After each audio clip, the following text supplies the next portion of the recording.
I remember another time I went to church when I first started going, I wore this little bitty skirt. To me, it was a skirt. It was a dress. It was a skirt. You wear the church. I wore that church, legs just legged. And nobody said nothing. So this is why I allow the Holy Spirit to deal with people, because God will do it, right? Nobody said nothing to me, but I felt a certain type of way while I was in church, to the point where I left church and I went to the guy who brought me to church. I seen him at work because I met him in the military, and that's how I ended up going to the church, because he ministered to me and invited me to church, him and his wife.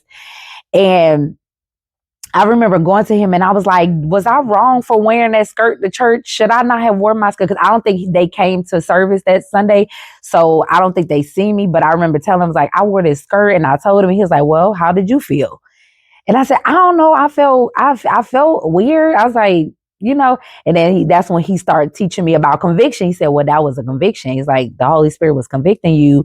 And, if you felt bad about it, that's what the Holy Spirit does. And that's when I started learning about those things.